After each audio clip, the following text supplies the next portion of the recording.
आलं त्या हाताने हा हाताने लावायचं बरोबर आलं हा आपले ह्या हाताने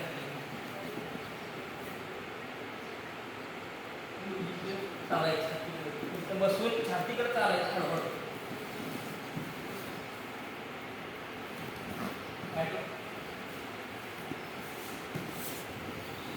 साईडला आलं नाही आपण प्रयत्न करतो तुला लांबून तर तसं काय करायचं करू दे इथं हात आला आपला दुसरा हात इथं ह्या हाताने दाबायचा बरोबर आणि इकडे ढकलायचं आला बरोबर आणि हे ओढत ओढत आणि जास्त हे करायला लागलं ना आपलं शोल्डर दाबायचं पूर्ण वजन टाकायचं त्या पुढे पुढे चालायचं कळलं चुकशील का चला पाठ